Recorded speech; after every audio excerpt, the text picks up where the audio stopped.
Salut tout le monde, c'est Cynthia, merci beaucoup d'être de retour sur ma chaîne. Pour les nouveaux, bienvenue. Tout ce que vous devez savoir, c'est que je m'appelle Cynthia Dulude et que je suis maquilleuse et que je sors des vidéos à tous les samedis, donc pour pas manquer, vous pouvez cliquer ici pour vous abonner. Maintenant que c'est dit, aujourd'hui j'avais envie de filmer une vidéo plus blabla avec vous, puis je me suis rendu compte que j'avais pas fait de FAQ depuis janvier dernier. Puis j'ai eu une idée en fait de faire une FAQ mais spéciale maquilleuse parce que je reçois énormément de questions sur le sujet, à savoir mon parcours, est-ce que c'est difficile de percer dans le milieu, tout ça. Puis à chaque fois que je reçois des questions sur le sujet, je ramène les gens vers une vieille vidéo de 2011 que j'ai fait qui parle de oui, qu'est-ce que j'ai pensé de mon école de maquillage, blablabla. Mais je me suis dit qu'il était à peu près temps que j'en refasse une en 2017 parce que je reçois plein de questions sur le sujet, puis évidemment peut-être que mon avis depuis 2011, tout ça, mon expérience, ça l'a changé. Donc je vous ai demandé de me poser toutes vos questions par rapport à ça sur Instagram et je vais juste aller voir il y a eu combien en tout de commentaires. 777! Un beau chiffron, mon dieu! Pour vrai, il y a plein de questions, j'en ai regardé un petit peu tout à l'heure, puis j'en ai sélectionné pour aller plus vite. Il faut dire que dans les 777, il y en a beaucoup aussi qui revenaient, qui se répétaient, donc j'ai fait comme, je pense, une sélection des commentaires les plus pertinents. Donc on va commencer tout de suite avec une première. Il y a Nancy Duquette qui me demande à quelle école es-tu allée? Peut-être que je vais être maquilleuse, qui sait, je t'adore, bisous. Merci beaucoup, moi aussi je t'aime fort. Ben pour répondre à ta question, moi j'ai fait un cours de maquillage artistique, donc j'ai un diplôme de maquillage artistique et j'ai fait ça au collège Interdec, qui est une partie du collège La Salle, qui est bien connu entre autres pour la mode. Ensuite j'ai Élie Deslauriers qui me demande quand est-ce que j'ai commencé ce métier. Je suis vraiment nulle avec les dates, mais je pense que c'était en 2011 à peu près, parce que c'est à ce moment-là aussi que j'ai commencé ma chaîne YouTube, puis il me semble que les deux c'était pas mal en même temps. Prochaine question, j'ai Émilie Dorval qui me demande est-ce que tu as toujours voulu être maquilleuse? En fait non, j'ai pensé à plusieurs jobs avant ça, mais c'était toujours des jobs dans le milieu artistique. Donc par exemple j'ai déjà voulu faire des costumes pour le cinéma, j'aime beaucoup les vêtements, mais pas plus côté mode, là, vraiment plus niveau costume, là, encore là la transformation qui m'interpelle depuis longtemps. J'ai voulu être comédienne aussi, ça je vous l'avais déjà compté dans d'autres FAQ, fait que je passerai pas plus de temps sur cette question là. Ensuite il y en a beaucoup qui m'ont demandé c'est quoi que ça prend pour percer dans le métier, donc entre autres il y a Lizma qui me demandait c'était quoi les qualités à avoir. Je dirais surtout persévérante, je pense numéro 1. Je dirais débrouillarde aussi, tant avec les produits que mettons une actrice qui arrive en retard que t'as juste comme 5 minutes pour la maquiller, tu sais, il faut savoir vivre aussi avec la pression. Évidemment je pense que ça prend aussi un amour du maquillage, ça prend évidemment du talent dans la chose. Quoi d'autre que ça prend pour être une bonne maquilleuse? Ben toutes les qualités qui peuvent s'appliquer aussi, là, comme être ponctuelle, gentille et compagnie. Mais je dirais surtout déterminée parce que ça peut être long avant d'en vivre. Ici j'ai une bonne question de Manon. Aujourd'hui professionnellement parlant, tu te considères comme maquilleuse ou comme youtubeuse? Quel métier a pris le plus de place dans ta vie professionnelle? Et c'est une excellente question. Je pense que c'est pas clair dans la tête de tout le monde et même de mes abonnés qu'est-ce que je fais le plus. Il y en a beaucoup qui pensent, je dis encore, ou en tout cas qui pensent tout court que je suis maquilleuse dans la vie et que on the side je fais des vidéos sur YouTube, mais en fait avec les années c'est le contraire qui s'est produit. C'est-à-dire que oui j'ai une formation de maquilleuse professionnelle, oui mon but dans la vie c'était ça, de vivre de mes contrats. C'est ce que j'ai essayé de faire au début les premières années, mais en même temps comme je vous disais j'ai aussi ma chaîne YouTube qui a commencé en 2011, donc les deux se mixaient en fait très bien et un jour ben la chaîne YouTube a commencé à prendre plus d'ampleur si on veut. Moi j'avais moins de temps pour faire des contrats et ce qui arrive aujourd'hui c'est que j'ai quasiment plus de temps pour faire des contrats de maquillage parce que je continue de faire YouTube toute seule comme je faisais au début il y a 6 ans. Sauf que mes montages, tout ça c'est un peu plus élaboré donc ça me prend encore plus de temps qu'au début. Ça me prend pas moins de temps parce que je suis plus rapide, j'ai plus d'expérience. Non, ça m'en prend plus. Et vous le savez, mais grâce à YouTube, il y a plein de belles opportunités qui sont arrivées dans ma vie comme faire un livre entre autres et tout ça. Donc tous ces projets-là combinés, mon blog, blablabla,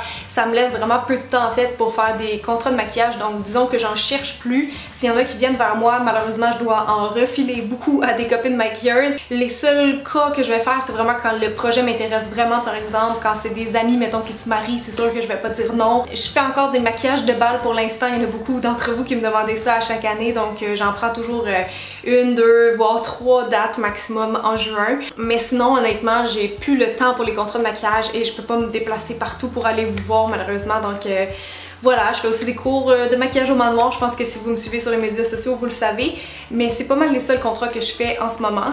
Donc j'espère que ça répond bien à la question et on va aller à la suivante qui est quelle est ta meilleure et pire expérience en tant que maquilleuse? Ça aussi, il y en a plein qui ont voulu savoir si c'est déjà passé des fiascos en maquillage. Meilleure expérience, faut que j'y réfléchisse, attendez. C'est pas forcément ma pire expérience, mais je viens de me souvenir d'une expérience un peu troublante quand je commençais en maquillage, donc peut-être que ça va vous aider si jamais vous êtes une jeune jeune maquilleuse. J'étais à une certaine époque une fille très naïve, c'est un petit peu mieux aujourd'hui, mais bref, j'avais été en contact avec un photographe. On s'était contacté, on avait trouvé nos sites internet, je sais pas trop, puis moi je cherchais à faire des collaborations, à faire circuler un peu mon nom, tout ça. Donc il m'avait invité chez lui pour qu'on se rencontre puis qu'on parle de projets. Déjà, première erreur, peu importe si vous êtes maquilleur ou autre, là, travailleur autonome, allez jamais chez quelqu'un. Moi je pense que c'est pas une bonne idée pour une première rencontre. Première rencontre dans un café ou dans un bureau, peu importe, mais tu sais, une place qu'il y a d'autres gens parce qu'on sait jamais. Internet, comme on dit souvent, il y a des fous là aussi. Fait que j'aurais jamais dû faire ça. Au moins mon père était au courant parce que j'étais chez lui à cette époque-là. Donc je suis allée à mon rendez-vous. On a parlé, c'était vraiment dans son appart, puis c'était un quartier tellement loin de chez nous, puis moi j'avais pas d'auto, j'en ai toujours pas d'ailleurs. Puis j'étais allée là en métro, comme juste ma sacoche, mon portfolio, that's it. J'étais genre wow, je vais rencontrer un photographe. C'était vraiment mes premières expériences. Il a commencé à me parler de ses projets, comme qu'est-ce qu'il a fait dans le passé, tout ça, puis je trouvais ça vraiment spécial, ok? Il me parlait de projets avec son frère, puis là il finissait par me dire que genre Avatar, c'était lui qui avait inventé ça, c'était comme son concept qui avait été volé. En fait, il me vendait du rêve, il me disait « Oh, tu pourrais être modèle aussi, L'Oréal, il cherche des modèles. » J'étais comme « Où est-ce qu'on s'en va avec cette discussion-là? Ça n'a pas d'allure. » Il me disait vraiment genre que j'allais être la maquilleuse la plus haute, tu sais, il me disait de la grosse merde. Fait qu'à ce stade-là, je le croyais plus trop, puis j'avais juste comme hâte qu'on en finisse, sauf qu'il m'a gardé, je pense, facilement 1 heure, genre à jaser comme ça, en dedans de chez eux. Bref, j'ai eu tellement de misère à sortir de là. Genre vraiment, le gars, il m'appelait pas pour ça, ok? Je vous le dis honnêtement, là, ça aurait pu très mal finir et quand j'y repense, j'en ai encore des frissons. Je vous épargne un peu des détails, mais honnêtement, c'était vraiment traumatisant comme expérience, puis à la fin, il s'en venait très touchy. Fait que j'étais traumatisée, je me suis sauvée de là, j'ai appelé mon père, j'étais genre oh mon dieu, est-ce qu'il peut venir me chercher? Je suis comme à l'autre bout du monde. C'est pas pour renforcer le stéréotype que les photographes ils sont un petit peu olé olé avec les modèles et compagnie, mais c'est juste une mauvaise expérience qui m'est arrivée, donc faites attention, on sait jamais. Pour la meilleure expérience maintenant, j'ai l'impression que, en fait je sais pas, j'ai eu tellement de bons moments, j'ai l'impression qu'à chaque fois que je maquille quelqu'un, tu sais genre je repars comme toute souriante là, tu sais j'aime vraiment faire ça. Fait que je sais pas trop, mais j'ai envie de dire peut-être mon concours avec Rimmel. J'avais participé en fait à un concours de Rimmel London Cannes sur Instagram et le grand prix c'était d'aller à Londres et vous savez sûrement que c'était mon rêve de jeunesse d'aller en Angleterre à cause d'Harry Potter et compagnie. Donc je suis contente que j'ai osé participer à ce concours-là parce que finalement j'ai gagné. Donc je suis allée avec plein d'autres filles de partout dans le monde en Angleterre où j'ai passé une très belle semaine avec Rimmel et j'avais vlogué le tout si jamais vous avez manqué. Il y en a quelques-unes qui ont voulu savoir si c'était payant comme métier. Donc Laura qui me demande est-ce que c'est assez payant pour en faire ton métier? Ben là, comme je viens d'expliquer, moi je suis dans la situation que maintenant je vis plus de YouTube que de mes contrats. C'est vrai qu'au début par contre YouTube ça me payait pas du tout là. Les premières vidéos que j'ai fait ils étaient pas monétisés. Moi je savais même pas qu'on pouvait faire de l'argent avec YouTube quand j'ai commencé. Ça fait vraiment longtemps aussi que j'ai commencé.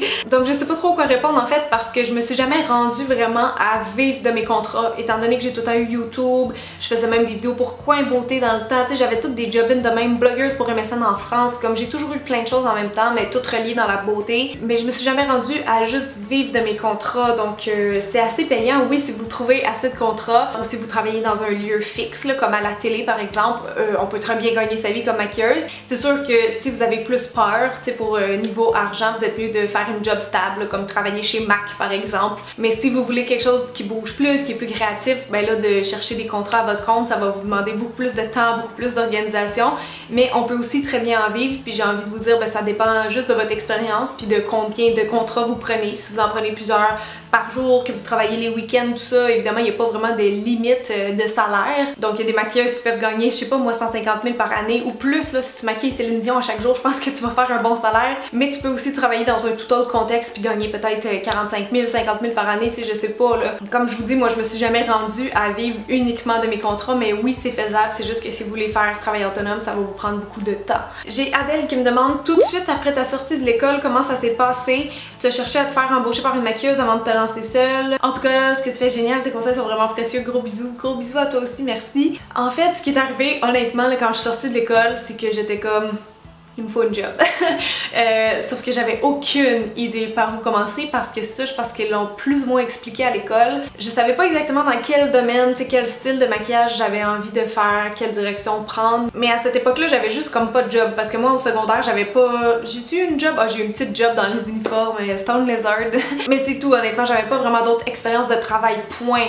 Donc déjà, c'est pas super. Fait que je me suis dit, bon, faudrait au moins que j'aie une job, tu sais, en attendant de me trouver du travail comme maquilleuse. Donc j'étais allée j'ai porté mes CV un peu partout, j'ai travaillé un peu dans les vêtements, après ça dans une pharmacie dans les cosmétiques. Puis de là, graduellement, le mot a commencé à circuler comme quoi je faisais des maquillages et après j'ai fait le switch pour aller travailler un petit peu chez Les Oitiers, puis chez Studio Makeup. Donc ça a été mes premiers emplois. Mais mes premiers emplois, ça n'a même pas été en lien avec le maquillage directement parce que, ben, comme je dis, c'est long avant de percer, puis ça se peut très bien que quand vous sortiez de l'école, vous n'ayez pas tout de suite des contrats. J'ai une bonne question ici, c'est Lilou qui me demande est-ce qu'il y a des maquilleuses spécifiques pour le cinéma, comme pour les effets spéciaux, et des maquilleuses pour la télé, comme la Madame Météo, ou est-ce qu'une maquilleuse sait tout faire? En fait, non, c'est pas toutes les maquilleuses qui sont capables de tout faire en maquillage. Donc tu vas avoir des maquilleuses qui ont juste appris le maquillage beauté, le maquillage classique, comme ce que je vous montre plus souvent sur YouTube. Mais t'as aussi des maquilleuses comme moi par exemple qui touchent un petit peu à tout, donc ça c'est parce que je l'ai appris dans mon cours, mais c'est pas toutes les formations en maquillage qui vont vous montrer entre autres le maquillage artistique, le maquillage effets spéciaux et compagnie. Moi ce que je me suis toujours fait dire, c'est que si t'es une maquilleuse beauté puis que tu veux travailler en télé et en cinéma, tu devrais quand même avoir une base en maquillage de cinéma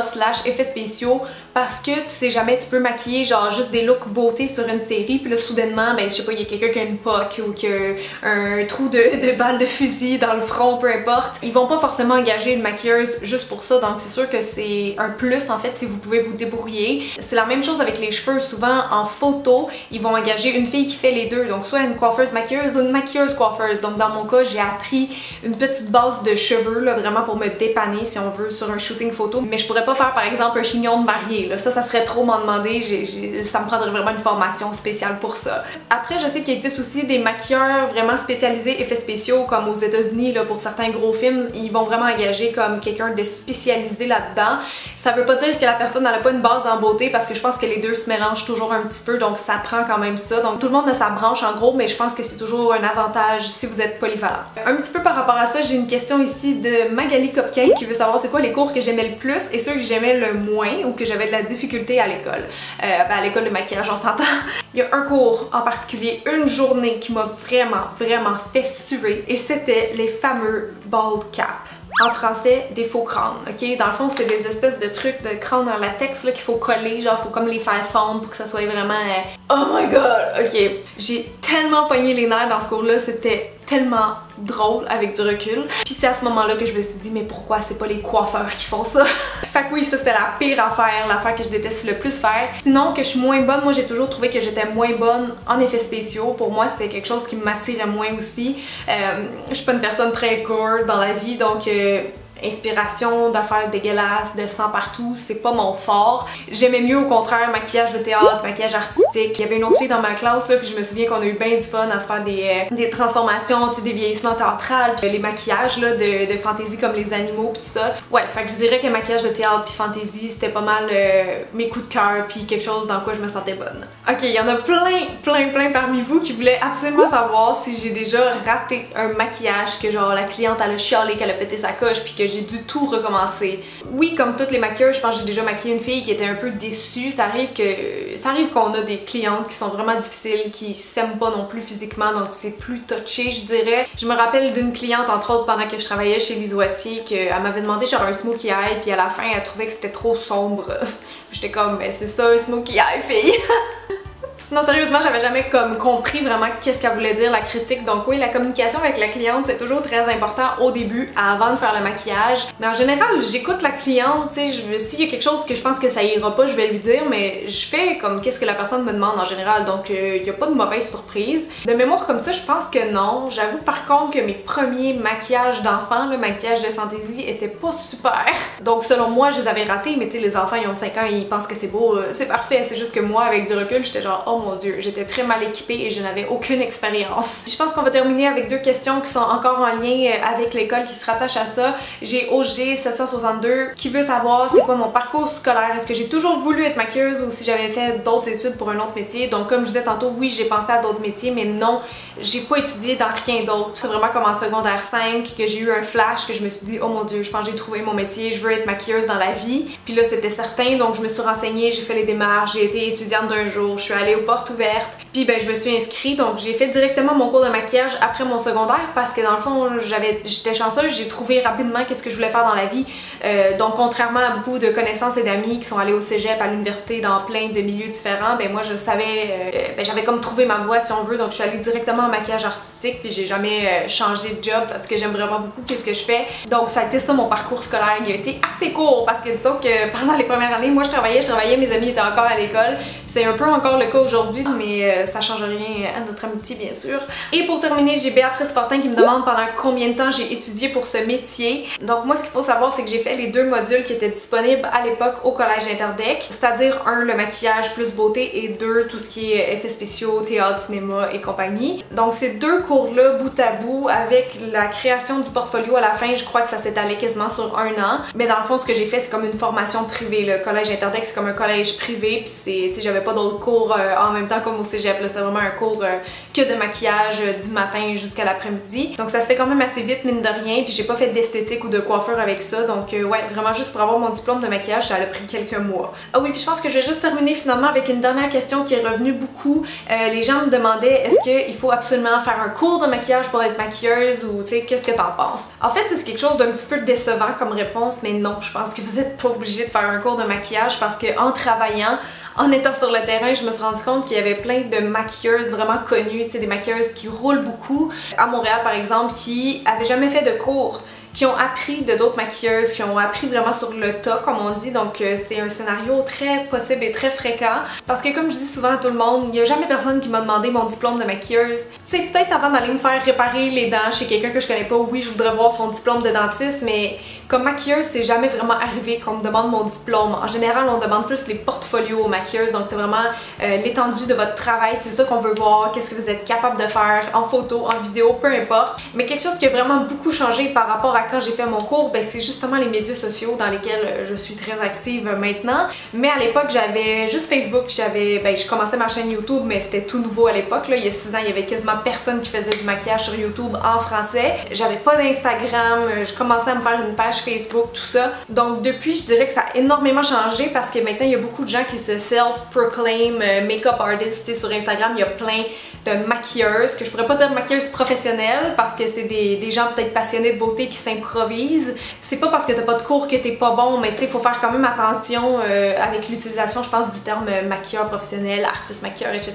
Donc oui, je pense que maintenant, Instagram, Pinterest, tout ça, ça a tellement comme propagé le talent de plein de personnes à travers le monde, ça a tellement inspirer des gens à devenir maquilleurs que je pense que c'est vraiment des bonnes plateformes aujourd'hui pour se faire connaître. Donc je pense que si j'étais maquilleuse aujourd'hui, que je commençais genre demain un cours de maquillage, je pense que j'irais tout de suite me faire un compte Instagram parce que j'ai l'impression qu'il y a des comptes Instagram de maquillage qui roulent énormément. Fait que définitivement, je pense que je me ferais genre des petits looks à chaque jour, des affaires plus flyées, puis j'aimerais ça suivre aussi des comptes comme ça. Fait que c'est sûr que ma stratégie 2017, ça serait miser sur les réseaux sociaux, vous pouvez faire des concours, c'est vraiment des choses comme juste pour attirer un peu les gens à la base, puis après ça, ben votre talent va faire parler de lui-même. En tout cas, c'est ce que j'espère pour vous. Fait que ouais, je pense qu'aujourd'hui, avec tout ce qu'on peut trouver sur internet, là, comme je dis, Instagram, Pinterest, YouTube, il y a tellement comme tous les tutos du monde sur YouTube, honnêtement, je pense que c'est vraiment une question après ça de pratique, d'entre-gens, blablabla. Parce que honnêtement, on peut avoir tellement de formations gratuites aujourd'hui. Par contre, YouTube, ça va pas vous apprendre, tu sais, le côté professionnel, comment aller chercher des contrats et tout. Mais pour se pratiquer, pour apprendre des trucs, ben je serais vraiment niaiseuse de vous dire que vous pouvez pas parce que moi-même depuis 6 ans je vous donne plein de conseils gratos. Donc oui, je peux pas vous mentir, vous n'êtes pas obligé d'avoir un diplôme pour vivre de votre rêve de maquilleuse. Ça dépend vraiment juste en fait des contacts puis de la chance que vous allez avoir en fait. Oh my god les filles, j'ai l'impression que ça fait comme 1 heure que je parle, mais j'espère vraiment que ça a été au moins un petit peu intéressant ou pertinent si jamais vous voulez être maquilleuse, parce que vous êtes vraiment nombreuses à m'écrire des messages, des questions là-dessus, puis je vous comprends tellement. Fait que j'espère vraiment que partager un petit peu mon expérience puis ma vision des choses, ça va vous aider. Je pouvais pas répondre à toutes les questions malheureusement, mais si jamais il en reste des bonnes que j'ai pas répondu, vous avez juste à les laisser dans les commentaires. Je lis toujours mes commentaires comme le samedi matin là, quand je poste ma vidéo, donc laissez-moi plein de commentaires puis je vais tout aller vous liker ou vous répondre si c'est des bonnes questions que j'ai pas répondu. Donc j'espère que vous avez aimé. Si c'est le cas, n'oubliez pas de laisser un petit pouce en l'air, et si vous êtes une maquilleuse en devenir, ben laissez-moi vous souhaiter la meilleure des chances. C'est pas un métier facile, mais comme plusieurs disent, c'est le plus beau métier, donc lâchez pas, croyez en vous, faites-moi des beaux maquillages, taguez-moi sur Instagram, je vais aller voir ça. C'était le mot de la fin. Alors merci tout le monde, merci énormément. Vous me faites vivre ma passion maintenant que je fais à travers les écrans. Mais merci pour tout. Sans vous, je ne serais pas où je suis aujourd'hui. Alors je vous le dis encore une fois, merci beaucoup, je vous aime fort et à la semaine prochaine. Bye!